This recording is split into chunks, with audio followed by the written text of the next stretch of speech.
One thing that separates people who just grow steadily and those who truly influence system is strategy. People who influence systems truly are very strategic about multiplying their impact. Steady growth requires that you are just getting by what is asked of you. One of the things that strategy does for you is helping you go the extra mile, doing beyond what's basically expected of you. And then making sure the work that you do is visible, communicating the value of your work to the people that need to hear them.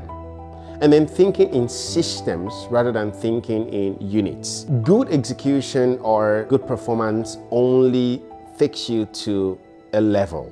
Once you hit that ceiling, what makes the difference is your ability to influence others and to multiply your impact through other people.